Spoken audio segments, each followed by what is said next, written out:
আমরা দেখছি সাধারণভাবে, আমরা এখানেই ছিলাম, উনি এখানে আসতেন, ওনার মেয়েকে নিয়ে আসতেন স্কুলে, আমরা ওই সময় ওনার পাশে যে স্কুলে ওনার মেয়ে এখানে লেখাপড়া করছে।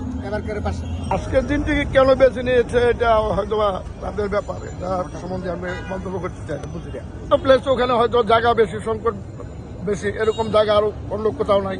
পূর্বাঞ্চল হিসাবে একটা খোলাময় জায়গা এবং অনেক লোকময় পরিবেশ তৈরি হতে পারছে, এত বড় জায়গা ঢাকাতে কোথাও নাই, এর জন্য ওইখানে যেতে হয়েছে। আমরা হয়তো এখানের লোক, আমরা এখানে নতুন না, এখানে এরকমও শুনছি যে 3 দিন 4 দিন আগে থেকে লোকজন ওখানে যায় বসে গেছে, রাত্রে ওখানে তাবু দেওয়া নিজেরা কষ্ট করে হয়ে গেছে, এখনো তারা কষ্টই করতেছে। আমরা ওখানে গেছিলাম যাওয়ার জন্য, দেখার জন্য, কিন্তু আমরা যাইতে পারিনি লোকের জন্য, এত লোক হয়েছে, এত লোক আর কোনো সমাবেশে আমরা দেখি নাই, এই সমাবেশে এত লোক হয়ে গেছে। আমরা দেখছি সাধারণভাবে, আমরা এখানেই ছিলাম, উনি এখানে আসতেন, ওনার মেয়েকে নিয়ে আসতেন স্কুলে, আমরা ওই সময় ওনার পাশে যে স্কুলে ওনার মেয়ে এখানে লেখাপড়া করছে।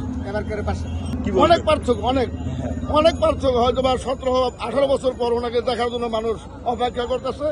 মানুষেরা বুক ভরা হাহাকার নিয়ে আসছে যে দেশে উনি আইসা দেশের হাল ধরবে, দেশ পরিচালনা করবে, এটাই মানুষের আকাঙ্ক্ষা।